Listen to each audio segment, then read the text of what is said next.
Price reductions are up, and there are more homes sitting on the market that have not gotten an offer that have to do more than one price reduction before they get an offer. Now, after hearing all this, many, I think, would say, well, here comes the next crash, which is not what I'm saying. But what does this mean? Are we going to see home prices decline and home price appreciation go down? And are we in a buyer's market? Let's answer all of those questions and more right now. I'm Shawn Shackelton, your resource for all things real estate here in the Scottsdale and Phoenix area. First off, I want to say this, that these price reductions are happening in most big cities. Even some not so big cities are seeing these price reductions. It is not just the Phoenix area or the Phoenix market that are seeing price reductions. There are some markets that are still experiencing really low inventory, so they're not experiencing this. But for the most part, this is happening everywhere. Now, to really look at the overall health of any market, you have to dive into the supply and demand because that's what drives the market. And to do that, we're gonna jump into the Cromford report. So as we jump in here, this is what I want you to take a look at.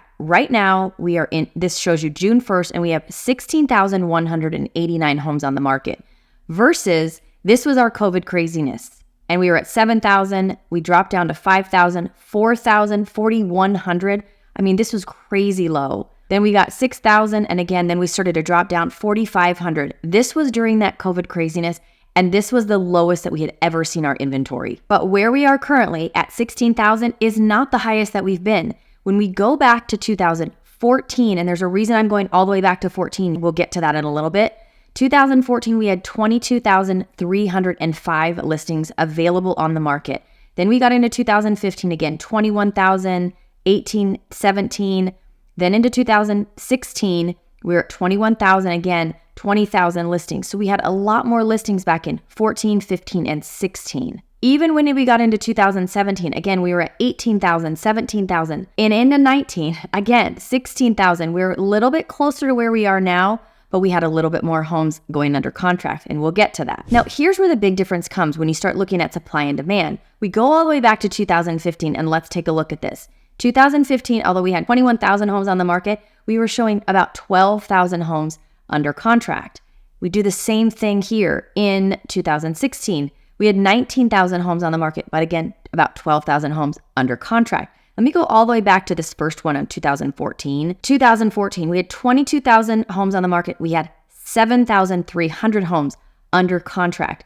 Now let's look at what it is today. June 1st, we'll go back here. We have 16,000 homes on the market, but again, 7,805 homes currently under contract. Now you can see during all of those times, even though the supply was higher than what we have today, we had about 12,000 homes kind of consistently going under contract. Versus today, we have less homes going under contract. But let me show you something during this COVID craziness again. So we were at really, really low inventory. However, look at the number of homes that were under contract. Still around 12,000. Even when we had 4,000 homes on the market, we still had 11, almost 12,000 homes under contract. And this kind of followed suit all the way through. Even in 2022, 4,500 homes on the market, but 11,000 homes under contract. This is why we had such a strong market. These homes were coming on the market and going off right just as quickly. So why the shift here, right over in here? This is all since the interest rates started going up significantly and staying up, not coming back down. This is why we see this little kind of dip right here. And now we're at 16,000 homes and only 7,800 under contract. It's all based around the interest rates. So as those interest rates started to rise, so did the number of homes that we had coming to the market. And this was the main reason why we started to see our inventory numbers grow. So right now, with only about 16,000 homes on the market, we are only seeing about 8,000 homes under contract. This is a big difference from what we saw years prior. And this all started because of interest rates. As interest rates started to rise, so did our inventory. And with that increase in interest rates, we've seen a decrease in our demand. And this is why we've seen our inventory start to build. Now for buyers, this increase in inventory has been great. Well, kind of. Because if I'm being honest, some of the homes that are out there for sale need some work. And some of them are overpriced. And this is why we are starting to see multiple price reductions on homes. Now, I will say that as the market began to shift out of absolute insanity in the Scottsdale and Phoenix markets, it was a little tricky to price homes in the beginning. But we've seen this market now for a little while. And pricing your home correctly the first time is really important, just like it always has been, because pricing it correctly will not only keep you from having to do a price reduction, it is also going to put more money in your pocket. Just as an example, recently there was a home in my neighborhood that was put on the market for $1,750,000. It was absolutely beautiful. It had every finish that buyers are looking for. However, the lot was terrible. This home had to do 2 price reductions before it finally got a sale at almost $200,000 below the first list price. And it took almost 2 months to sell. This is something that some sellers are having to get used to again. Some homes are just taking longer to sell. So let's take a look at what the days on market are looking like right now. Okay, so this is what the days on market look like right now for a home to sell. So right now we are looking about 63 days. Now, let me just say this as a caveat, because the way that our days on market are calculated is that once the home goes under contract, if agent that has it listed puts it as under contract accepting backups or under contract and the buyer has to sell a home before it's actually sold, the days on market continue to accumulate. The only time that the days on market stop is when the home is actually turned into pending. So oftentimes these days on market are still accruing even after the home has gotten under contract. So that's my small little caveat to the numbers, because some people might look at this and go, gosh, that seems even higher than I thought. But the likelihood is it didn't take 63 days to sell it, but it did take more than 2. Okay, so again, this is May and the average days was about 63 days. But again, you see that it's falling right now. This is back in 2023. The number of days it took for homes to sell in early 2023, which is abnormal, that's an abnormal length of time for it to sell in February, because that's kind of our season, was 81. Now let's take a look. This is all the COVID craziness.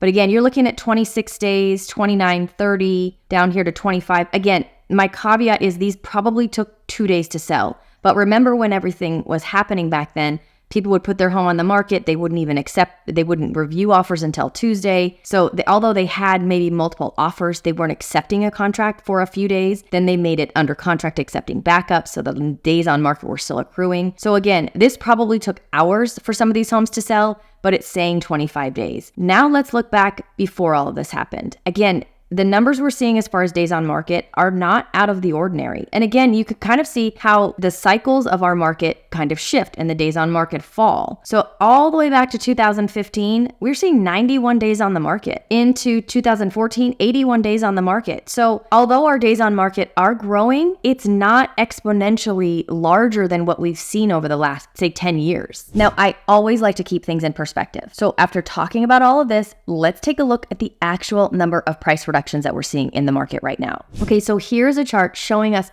all of the price reductions every single week. So right now we are looking 2,171 price cuts, and this was at the end of May. But if you watch this chart, it's not abnormal. Now this right here, this was when our interest rates started to climb and everyone panicked a little bit and started doing price reductions because all the prices were so high and they wanted to make sure that they were the first ones sold before quote unquote the market crashed. But you can see even here, I mean, the highest that we got were 4,427 price reductions in 1 week. But down here, this was again, all COVID. This was really abnormal because I want to show you a difference. So again, in keeping everything in perspective, I like to go back to some of our more normal years that we had. And again, here we are in end of May, 2,171 price reductions every week. Here we are, this is in 2019, this is in 2018, 19,000, 2,000, 2,200, again, 2017, 2016, 2015. This is 2014. So they were a little higher in 2014, in early 2014. But then as 2014 kind of chugged along, we got down to that 2,000. So in the grand scheme of things, when we're looking at historical data and how many price reductions have we actually had, it's not abnormally high.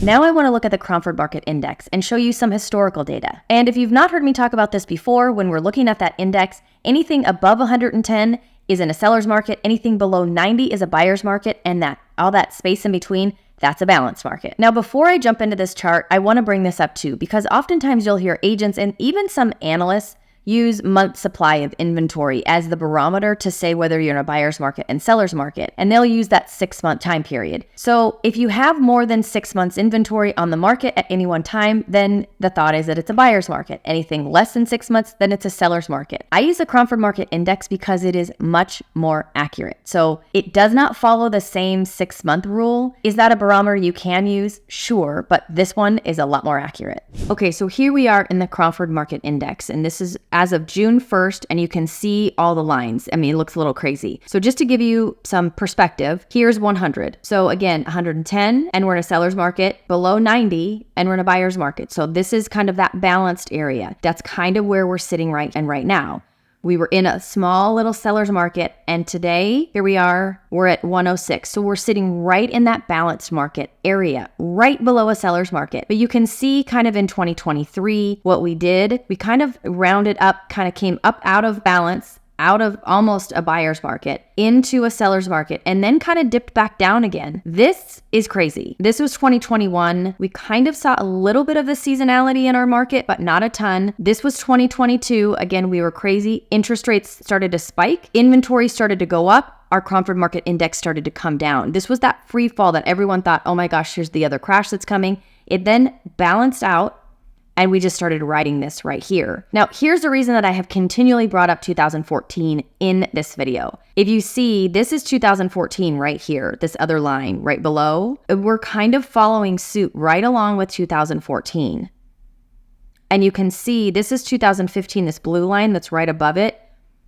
2015, as far as the Cromford Market Index, did a little bit better than 2014, but as it stands right now, our Cromford Market Index is just above 2014, where we kind of sat in a balanced market all year. And if you remember back to some of the things I was showing you, we were still selling about 12,000 homes during 2014. Now, here's the big one, because I have to make this discernment, because everybody says the crash, the crash, the crash. Let me just show you what 2008 looked like and 2009. So again, here we are. This is 2009. Here's 2008. We were at 32. That is such a buyer's market. We are so far away from that. So before anybody thinks, here comes the crash, you've got to discern between these numbers and discern what is going on in our market today versus what was going on then. We are nowhere close to 2008.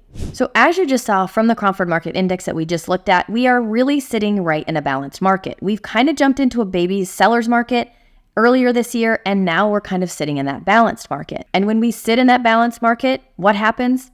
A whole lot of nothing.